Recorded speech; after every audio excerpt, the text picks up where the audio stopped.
সুপ্রিয় শিক্ষার্থীবৃন্দ, আজ আমি তোমাদেরকে এইচএসসি ক্লাসের আইসিটি বইয়ের ষষ্ঠ অধ্যায় থেকে একটি প্রশ্ন পড়াবো। সেই প্রশ্নটি হলো ডেটাবেজ রিলেশন আমরা করাবো। এবারে হলো ডেটাবেজ রিলেশন। ডেটাবেজ রিলেশন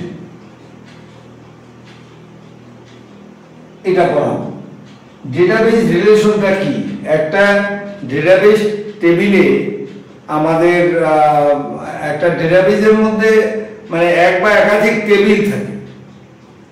একটা ডেটাবেজ আমরা যখন তৈরি করি সেই ডেটাবেজের মধ্যে এক বা একাধিক আমাদের টেবিল থাকে।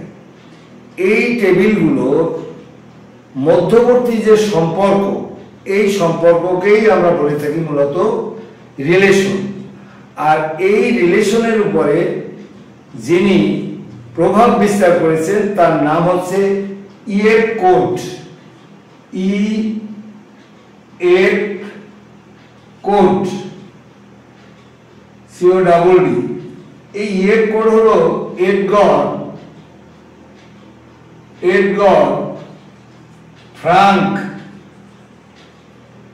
কোড। এডগর ফ্রাঙ্ক কোড, ইয়েট কোড। এই রিলেশন যে টেবিলের সাথে টেবিলের যে রিলেশন, এটা আমাদের তৈরি করেছেন বা এটার প্রবর্তক হচ্ছে আমাদের ইয়েট কোড। এই ডেটাবেজ রিলেশন মূলত আমাদের তিন প্রকার। ডেটাবেজ রিলেশন আগে ছিল 4 প্রকার, কিন্তু আমরা এখন এটাকে 3 প্রকার বলি। কি কি দেখো, রিলেশন হলো 1 to 1। 1 to 1 হচ্ছে একটা রিলেশন। এবারে 2 নম্বরে হলো 1 to many। 1 to many। এবারে 3 নম্বরে হলো many to many। many to many। তাহলে আমাদের তিনটা রিলেশন। এর আগে ছিল আমাদের 1 to 1, 1 to many, many to 1, many to many, 4 প্রকার। এখন আমাদের বোর্ডের বই দিয়েছে 1 to 1, 1 to many, many to 1। আমরা এখন রিলেশন করব। কিভাবে আমরা এখন 1 to 1 রিলেশনটা আমি পড়াবো। দেখো 1 to 1 রিলেশন কাকে বলে। এবারে হলো কোন একটা টেবিলে একটা টেবিল তৈরি করতেছি। এগুলো বুঝতে হলে আমার ভিডিও 1 থেকে বিভিন্ন ভিডিওগুলো আমাদের দেখতে হবে, না হলে কিন্তু হঠাৎ বোঝা যাবে না। এবারে মনে করো একটা টেবিল বানাচ্ছি আমি। এই টেবিল বানালে এই টেবিলে মনে করো এখানে আছে রোল, নেম, জিপিএ, ডিস্ট্রিক্ট, একটা টেবিল আছে। এবারে আরো একটা টেবিল এখানে তৈরি করা হবে। এটা টেবিল 1 আর হলো টেবিল 2 আর একটা তৈরি করছে। সেটাতেও টেবিল 2 তেও আমাদের এই রোল 101, 102, 103 এরকম আমাদের দুইটা টেবিল থাকবে। আমি একটু সুন্দর করে দেখাই এটাকে, একে সুন্দর করে ড্রয়িং করে টেবিল দেখাই, তাহলে বোঝা যাবে 1 to 1 রিলেশন। টেবিলটা আগে তৈরি করি, তারপরে দেখো টেবিলটা একটা টেবিল ছোট করে আঁকছি। এই 1 2, এইখানে হলো একটা টেবিল আছে, এটার ভিতরেও 1 2। এইটাই দিলাম আমরা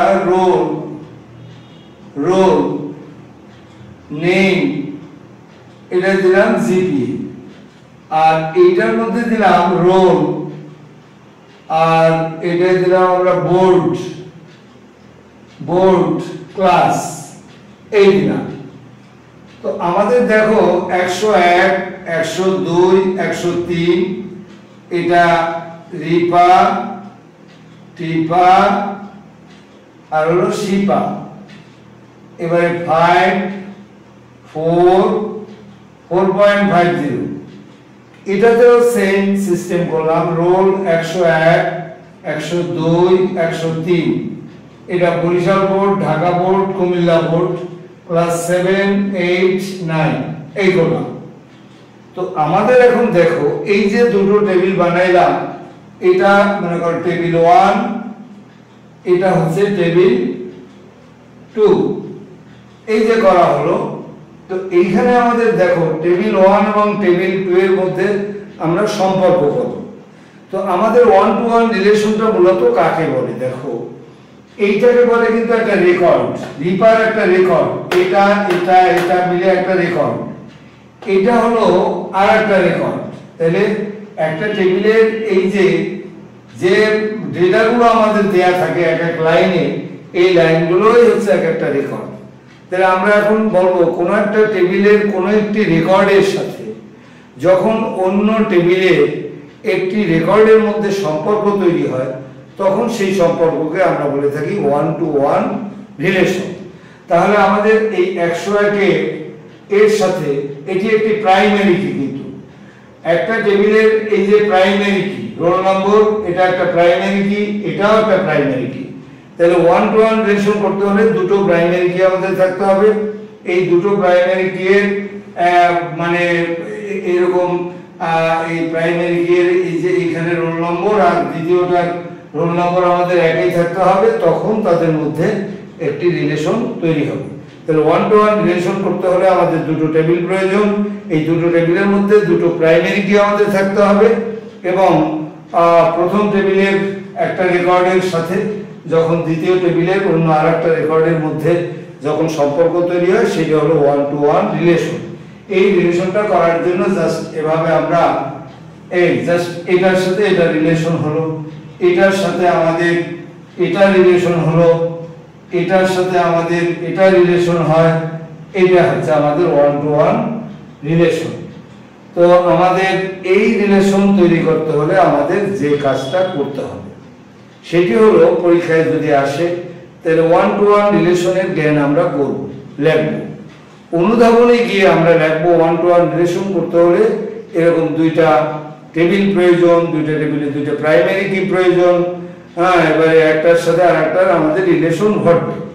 এই রিলেশন আমাদের তৈরি করার জন্য প্রথমে আমাদের